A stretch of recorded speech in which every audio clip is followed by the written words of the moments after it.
let's get this show started here.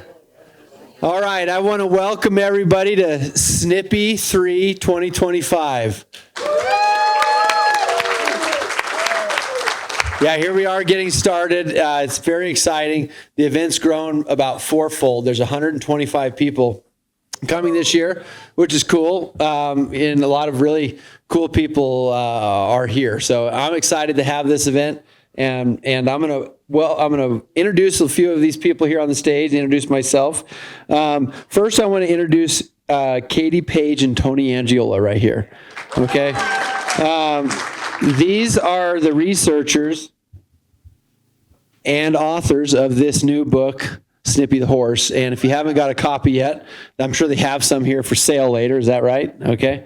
So we'll do that. And you've got to read this book because they've uncovered a ton of mysteries. And the time they spent pouring through the UFO Record Center and the archives, and David Marler and Seth and Anniversary saw these guys, and the amount of work they put into this, it's sort of a beautiful thing for our family. Right here we have the UFO Watchtower's owner, Judy Messoline. Okay. And Judy is, like I said, she's the UFO Watchtower owner, but she's also the owner of Snippy's bones. And so the bones are just held at the UFO Watchtower they're secured there. She's got a private protected area for this family horse, which this is our family's horse that she has, and this is our family's story that these two tell. And my family pioneered to this area back in the day, and that family in 1967 went through a tragic incident with their family horse. And for them to spend all that time uncovering this mystery, for her to preserve the bones, and for us to remember Snippy is part of the reason that we're here. And just kind of want to set the tone for this event before we hand it over to Katie, because she's going to show us some stuff that I haven't even seen yet. And it's voices of my former family members from weeks after the incident, days, month after. So these are things that I haven't even heard yet. But it's not just to reopen this Snippy case while we're here. Snippy is literally a symbol that ties us to four main branches that we're studying out here. And I say studying, but it's light because we're with friends and we're having fun. Studying can be a little bit constrictive, but we're going to learn here a bunch of stuff. We're going to learn about ancient civilizations. That's one of the four branches. We had people living here 11,000 years ago. They lived in this area. There's temples on every continent on this planet. The Sphinx enclosure was dated to 12,000 years ago by someone that's coming here that you guys may know. And it wasn't 2,500 years old. These mysteries that are just coming to us now, we're gonna dive into that while we're here. Also, high strangeness and UFOs. At the center of the mystery was a possible UFO phenomena with Snippy. So we have that story, that case for sure.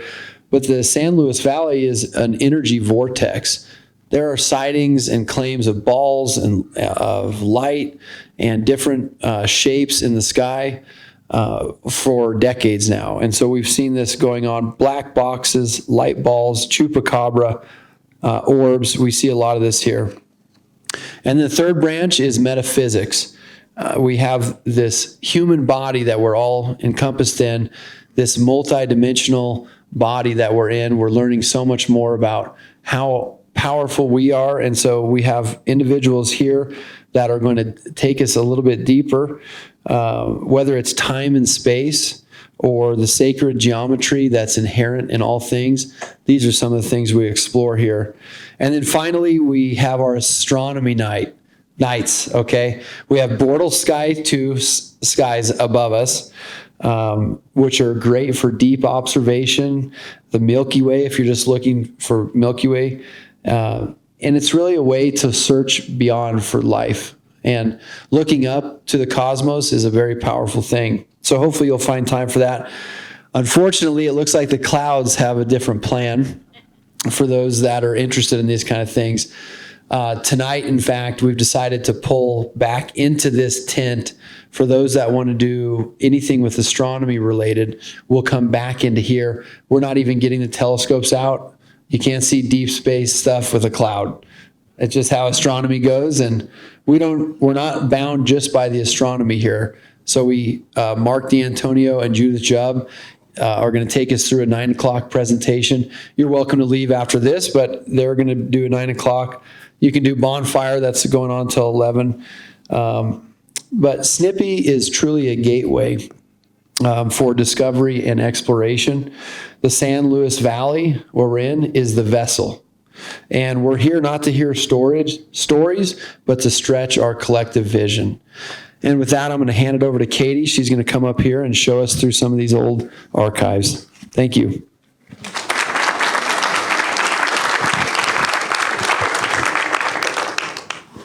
First of all, Keri and the King family, everybody here that is a part of this wonderful, amazing family, thank you for hosting this. Thank you for allowing us to be here. And it's really important to me to say, first off, the reason this opened up is because David Marler acquired the original APRO files that went missing for over 37 years, which is the Aerial Phenomena Research Organization. So although we took this case on for you and the family and kind of digging for the truth, because we were really interested in, really it kind of sparked the whole name and the whole mystery of that whole thing that happened in the 80s.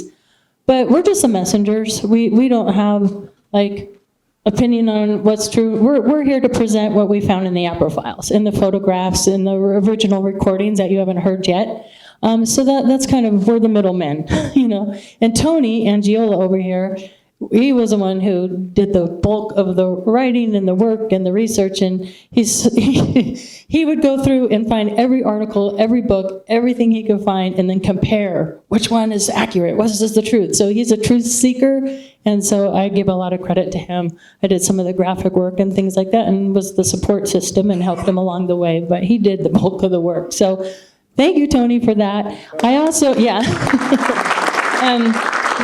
I wanted to get you a nice leather binder, and I still might, but these are just 2 days worth of the articles I pulled and printed about Snippy from around the world. So this is for your family, and I will get you a nice leather horse binder that says Snippy on it. So I want you to have that. So you're welcome. So this is just a little teaser, and like Keri had mentioned, we're going to hear, a month after Snippy's death, we're going to hear Nellie King's voice, and cooler than that, we found just recently David Marler. So there was originally 3 tapes, and they're long, so I need to get all those to you. But then he found 2 more. And on this last one that he found, we have Agnes King. And so we have a clip of Agnes King citing that she saw something unusual the day of Snippy, the day Snippy went missing. So we'll hear this tonight. Agnes King talking about what she saw in the valley, which is pretty cool. So let's get started right away. Let's see, did I turn on Brian up? Yeah, but what? There we go. All right. I love AI from the graphics. Okay, so just a little snippy warning. Looks like we don't have any. Well, we do have a child here. Just know some of these photos are going to be graphic.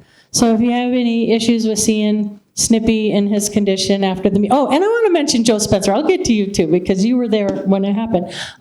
But you know, some of the photos you're going to see are a little graphic. So Snippy warning. Okay, these were some. I texted Keri right away when I saw these pictures in the archives, and basically, I'll read it. I don't have my glasses. Let me get my glasses. You know, No. Oh my gosh. Oh, what happened? Oh, hold on. All right, good. There we go. Let me go back. Okay, so basically, it's dated July 28th, 1969. Here is an 8x10 color photo I printed out from a negative that Nellie Lewis had taken of Snippy as a colt and Lady, her mother. This is the only known photograph of Snippy as a colt. So this is pretty neat because we never saw pictures of Snippy alive until Dave acquired the APRO files. So there we have Lady, who was a dapple gray, and Snippy, the little Appaloosa colt. And here's another one that was in there as well. So these are the only two known pictures that we know of Snippy. Yeah? What do you mean by agro? APRO, it's the Aerial Phenomena Research Organization. So yeah, they were the ones, along with NICAP, investigated the case back in 1967. That they should just Snippy the Colt were in there. Yeah, these were all there. And anybody can go there and visit and hold these in your hand, take pictures. And yeah, we also have, if you guys want to pass some of those around, we can look at them. But here's the other one. This is an 8x10 color photo I printed up. It shows Burl Lewis with Lady, Snippy's mother, and Snippy as a colt. So those were pretty exciting to find. There were 4 horses pastured on the King Ranch at the time. Here we have Nellie Lewis and Agnes King. Nellie is holding Smokey. Smokey was a black horse that we discovered Burl rode, and he died the week before Snippy of a supposed rattlesnake bite on his hip. Now, doing some research on that, a horse as large, 14 hands high, a rattlesnake bite on the hip wouldn't drop a horse that large. It would have to get him on the snout or the throat. So his death remains a mystery. Smokey. Woohoo, we're having wind. And then Agnes King is holding Sheba. And I want you guys to pay attention to the markings on the legs of these horses. On Sheba's legs, on Smokey's legs, and on Lady's legs. So these were really cool to find too. Something cool that we don't do anymore with our cell phones. Back in the olden days, we'd get our negatives and get pictures printed at Walgreens or wherever, and we'd write on the backs of photos. And that's what was in the archives. There were hundreds of photos. And so I'm just giving you a little snippet. This one was so cool. So in the documents, it said that these horses, Lady and Sheba and Snippy, were really friendly horses, and they would come up and take sugar cubes out of your hands and were very friendly horses. After Snippy's murder, they became very skittish. Especially, there was a note that I found interesting. When they took pictures, they would spook the horses, and never before, but after. So that was interesting. So these pictures here, Lady, Snippy's mother, these 2 horses, Sheba and Lady, were the horses that were with Snippy in pasture when killed, only witnesses to Snippy's murder. So, again, there's about 4 or 5 of these in the series.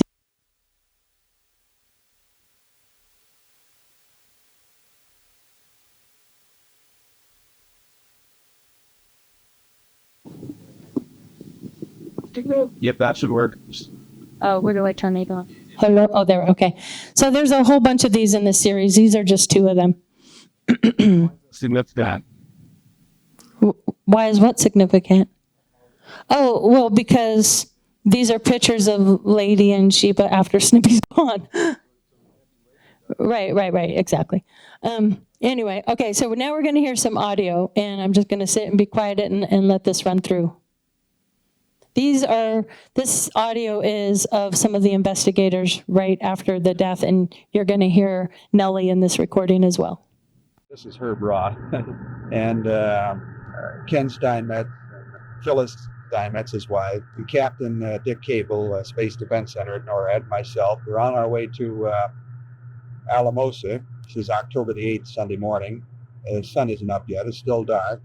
And my intentions in using the tape recorder today as part of the interview or investigation as a tool is to try to, when you listen to it, try to make you give you as much an impression as possible that you're there on the investigation, so that anything we might be overlooking inadvertently without realizing, we'll be adding it into the tape so that you won't overlook it. I have Dick Cable set up to operate my camera, and I'll call out slides on the tape, slide 1, slide 2, and so forth, and identify them on the tape, and so that what you hear on the tape and what you see on the corresponding slide sequentially will be correct, so that you can follow the course of the investigation through the course of the day or however long it takes it. The cut around the neck was smooth. Well, this is confirmed. It's even evident now.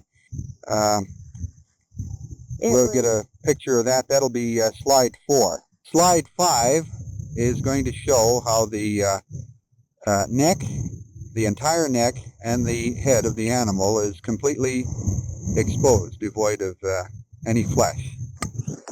Now, Mrs. Lewis, Harry King brought, oh no, excuse me, scratch that. Harry King brought the horse's owners, Mr. and Mrs. Burl Lewis, to the site the next day. That would be September 10th. That is exactly right. We came by here coming down from the mountain. Oh, I see. But it was September 10th, the next day after? September 10th in the evening. Okay. Now, you noticed, there was mention that you noticed the sickening sweet odor. Is that right? I wouldn't have called it a sweet odor. It was more of a medicine odor. I thought it maybe had an incense smell, and my husband said, no, it's medicine. I smelled it someplace. But it was very strong around the animal. Yes, I've been raised on a farm with cattle. Right, like I know I had. And I wonder, was this particular smell the normal smell of a decayed? Oh, no, it was a definite odor that It was a medicinal odor. and it hadn't started to decay in any way. There were no bugs and nothing around it. That's just On slide 5, we have a picture of the exposed head and neck of the animal, and there's a dark background on the ground underneath the animal's neck and head, almost like a tar substance. And Mrs. Lewis is going to describe what this was like just how many days after the finding of the animal? When we first saw the horse, there was no blood, no fluid, anything on the ground around its head. The next Saturday, when we came from town out to look at it, there was an oozy black substance around the neck and head on the ground. And we were all astonished to see it moving all the time, waving, for instance, like the wind was blowing across a lake or something. And Was the there only any heavy wind at the time? no, there was no wind, and the only explanation my husband had, there must be bugs working under it or something, but it was real odd. Of course, now it has dried up, but at that time it was a pasty substance, or a thick substance moving. And here is the track that again has this sort of claw-like. Yeah, well, here's the appearance. Small one here.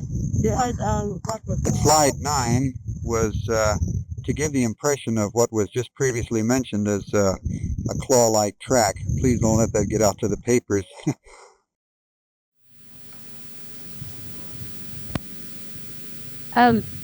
So this picture right here is the one photograph in the files that was taken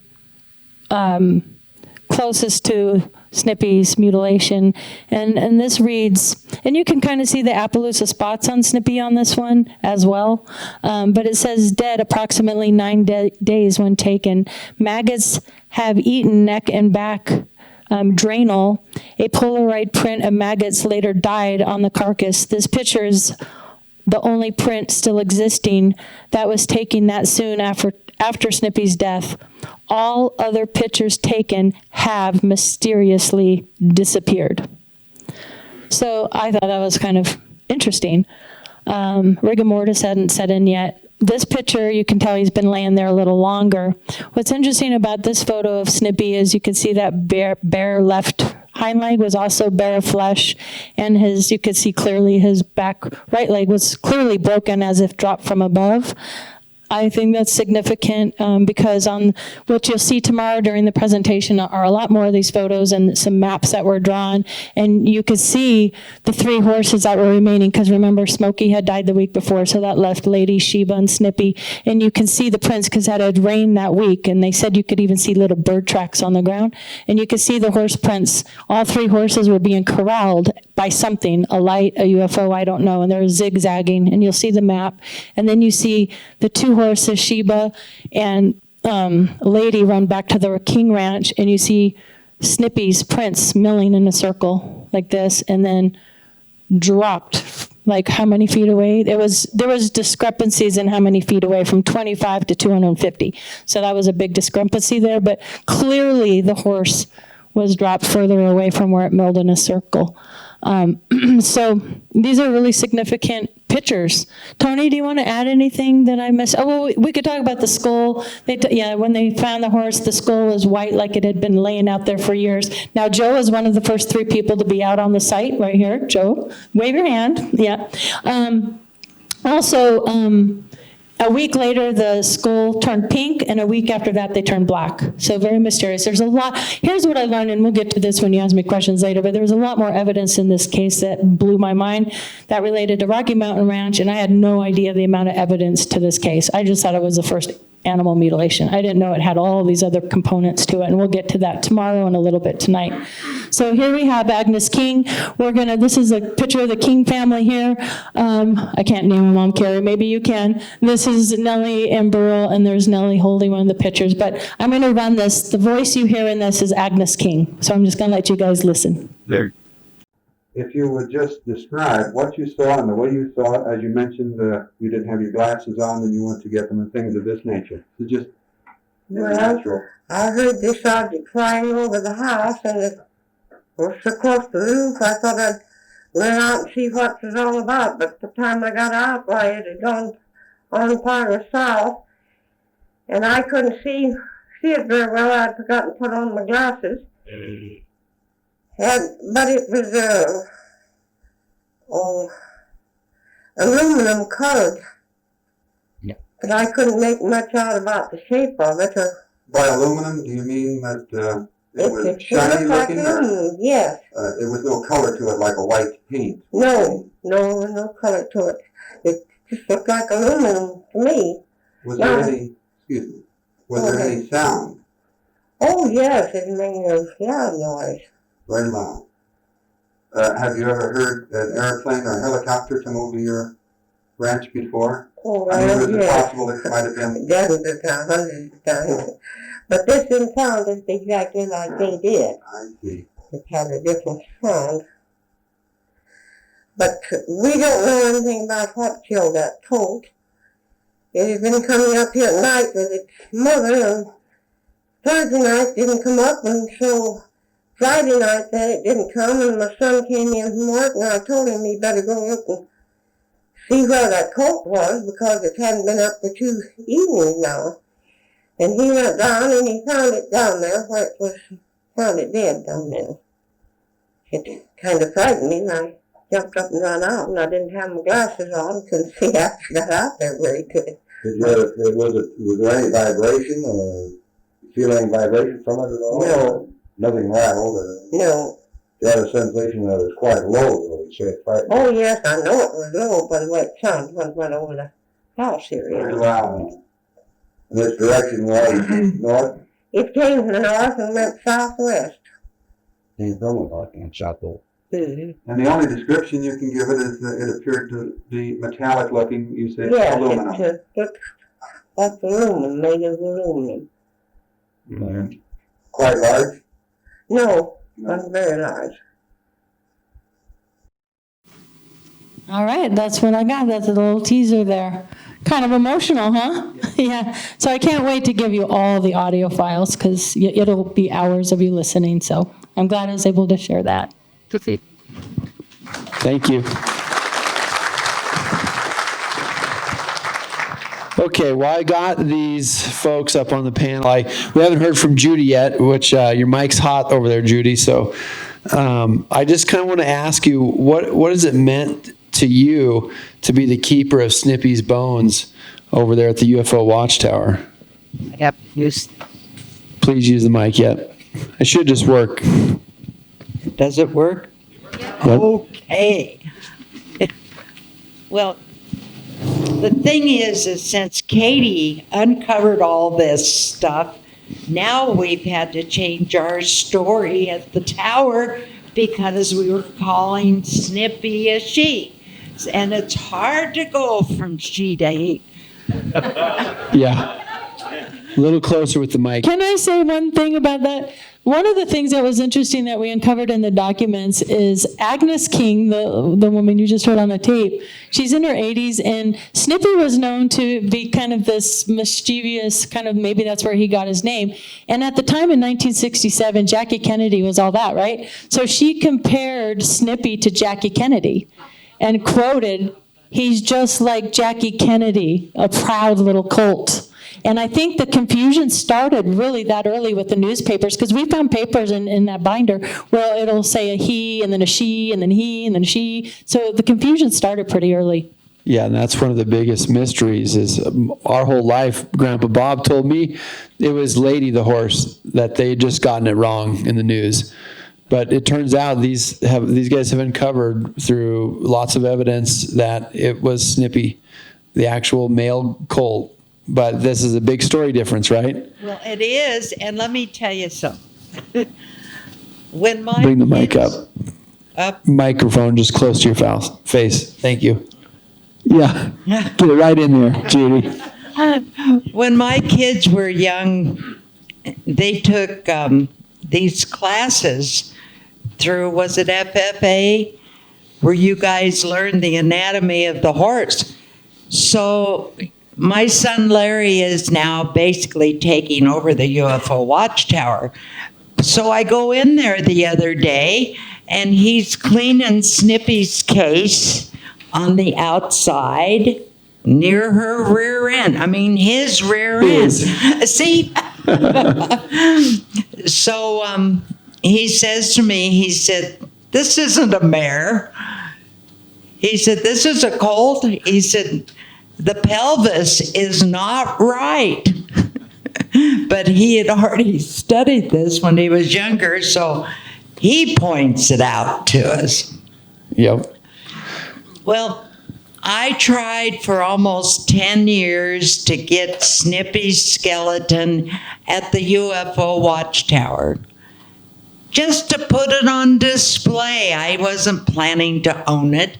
I was just wanting to put it on display because it was UFO related, and I figured that's where it belonged. And the guy that had it, his name was John, and he shows up one day with this thing he wants me to sign.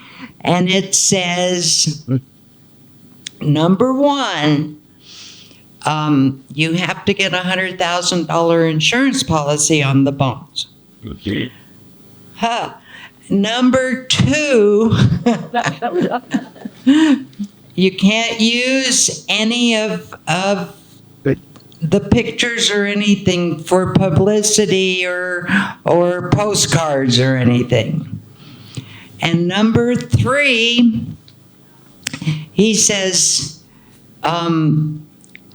what was number three, Larry? Do you remember? I'm getting old. But anyway, he had this whole list of stuff and wanted me to sign saying I would do, plexiglass case, which the Kings, Keri especially, they provided the money to get the plexiglass case.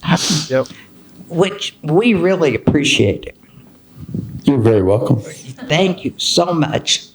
So anyway, I wouldn't sign it, and I just dropped it. Well, I had a guy down at the storage place call me and said, "Have you seen this skeleton, Judy?" And I said, "No."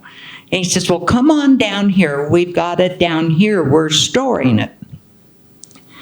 So I went down and looked at Snippy's skeleton at the moving and storage place. And then I dropped the whole thing because I thought, there's no way I'm going to sign that paper, and no way John is going to let me have that horse. So I just dropped it. Well, here about 3 years ago, his wife called me, and she said, "Do you still want that horse?" And I said, "Well, yeah." And she said, "Well, he passed away, and you and I can make a deal here." But I think she got tired of paying the storage fees. Poor Snippy was in and out of storage, I don't know how many times. So we came up, we agreed on a price, and I bought her. When we went to pick her up, her back legs were all jacked around. I mean, and the front ones were too. And I think it was from her being moved. Oh, I did it again. I think it was from him being moved so many times. Wow. Katie, when you think about this story, how did these discoveries shift your own understanding of Snippy's story? Right, like I mentioned earlier, I thought it was really the first world recognized animal mutilation, and Chris O'Brien did a fantastic job. Linda Howe, so many people that came before me.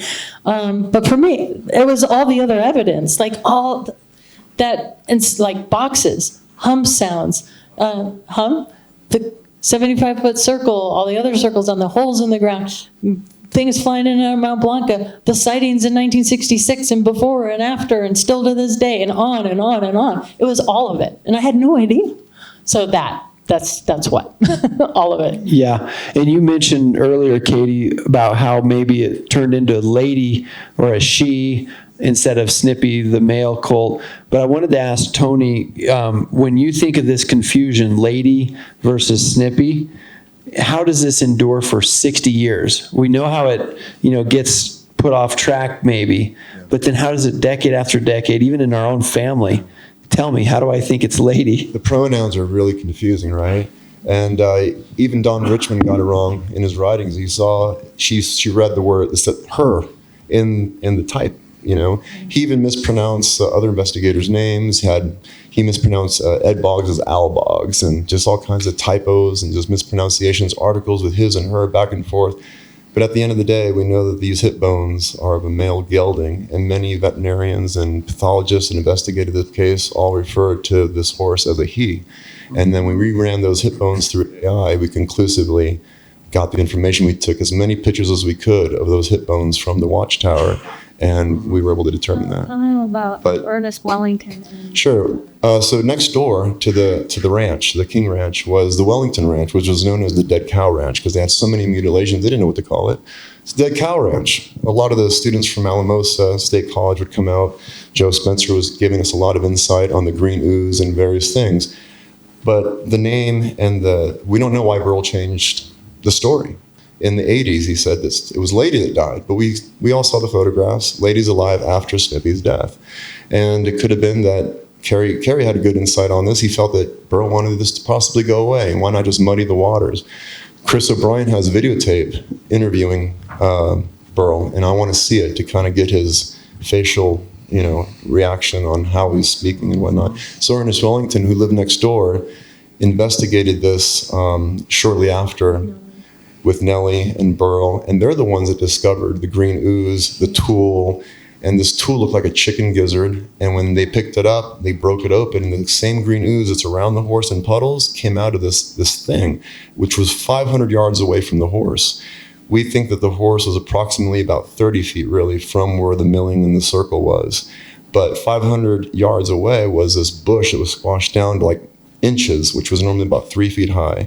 And that's when they discovered a 75-foot circle pressed into the dirt, and then it started to rain. And there were 5 other 15-foot circles pressed into the dirt, and rain divots were all around, except for where these circles were. And then Ernest Wellington passes away. Ernest Wellington does pass away shortly after, 1 week later, and he's buried at the Gratcha Cemetery as well. Now, she called us from Australia, his daughter Leona. Like a few months ago. Just a few months ago, and she said, I was there, Snippy's a boy, I saw it. Right. Joe said the same thing, Snippy's a boy. And we kept digging the archives, and everything that Joe said, that Leona said, we were able to corroborate in the files. Yeah. Wow.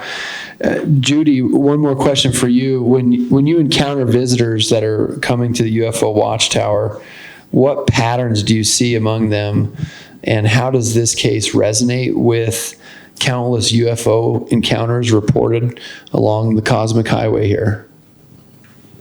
You've even picked that up. The cosmic highway. We get a lot of people in who know nothing about Snippy. And Larry and I have gotten to the point, God, we wish we could just record this story. But no, we take the time to tell everybody. But some people were really interested in it. And then others, I had one guy post on Google, it was just a bunch of propaganda. That's not propaganda. I'm sorry.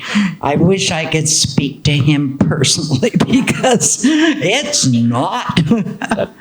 Show up to the tower, I'll show you propaganda. Yeah. Oh, he said that he walked through the museum and saw the skeleton and it was all propaganda.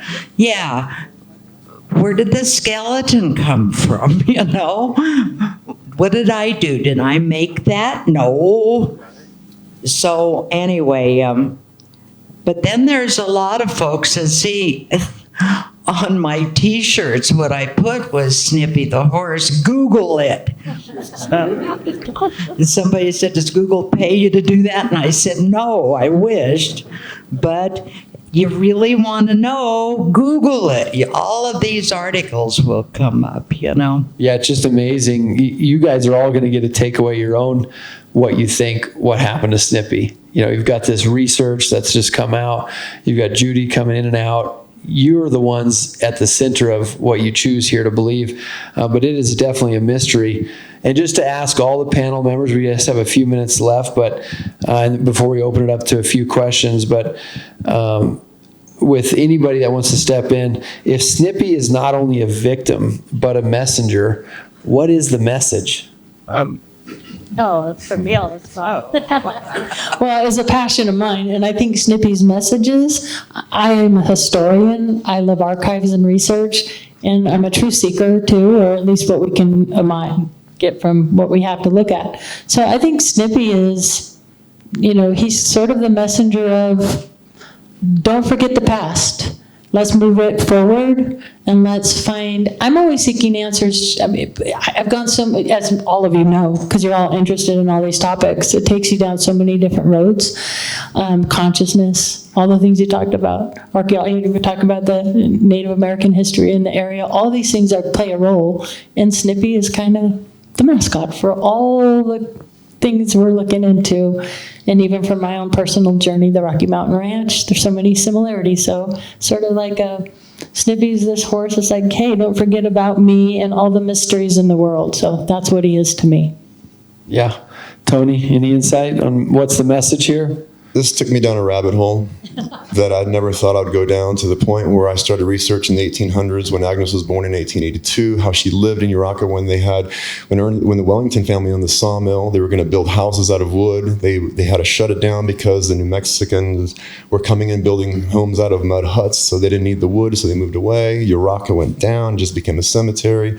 This rabbit hole went down so far that I'm learning that Agnes's favorite pastime was riding horseback once a week to check her mail in Alamosa.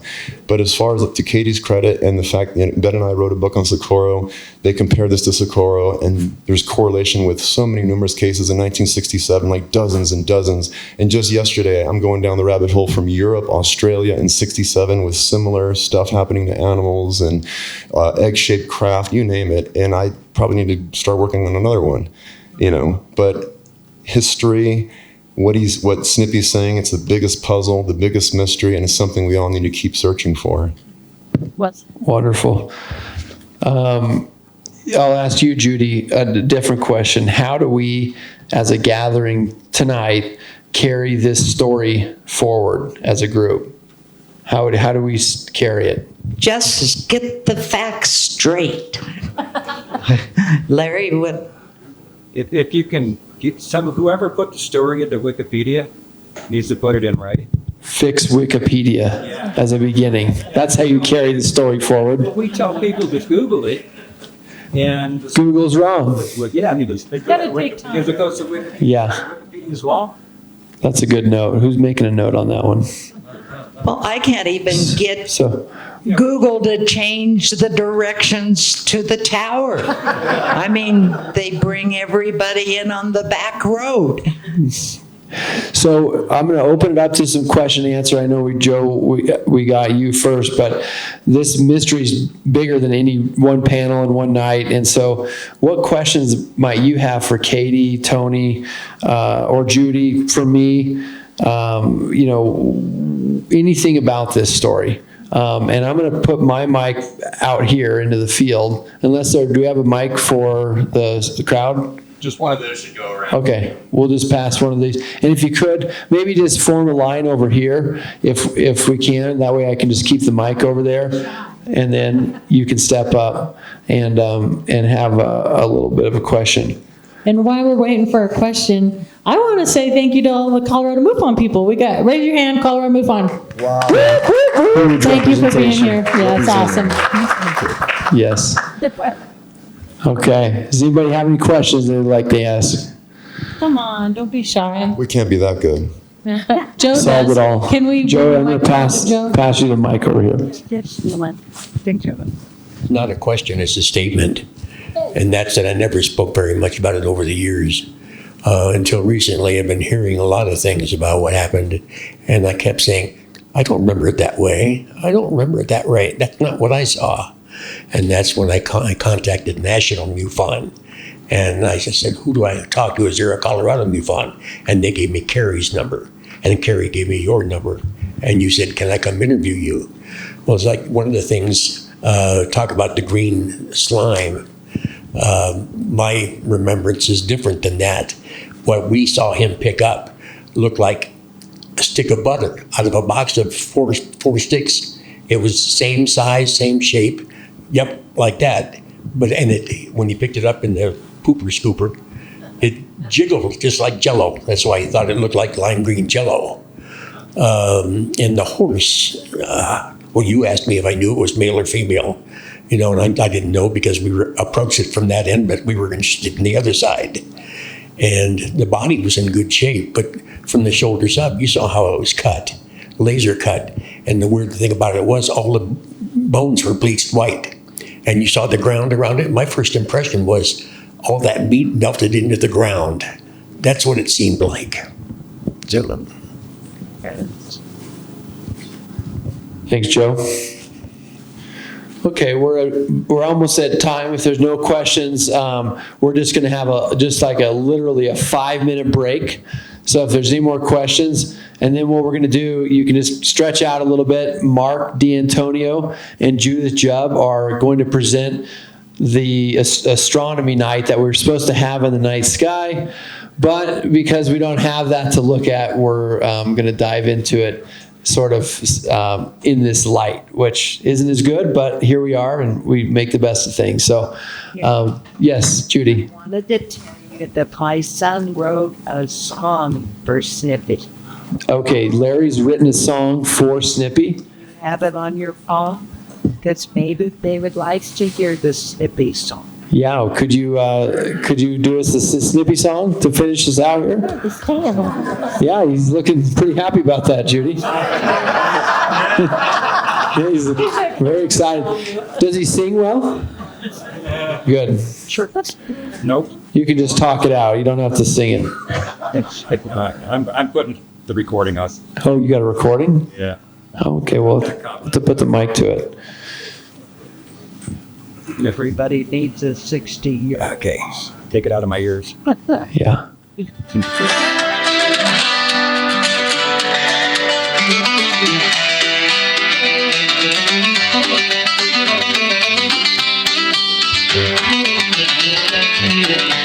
September 67, the air was still and gray.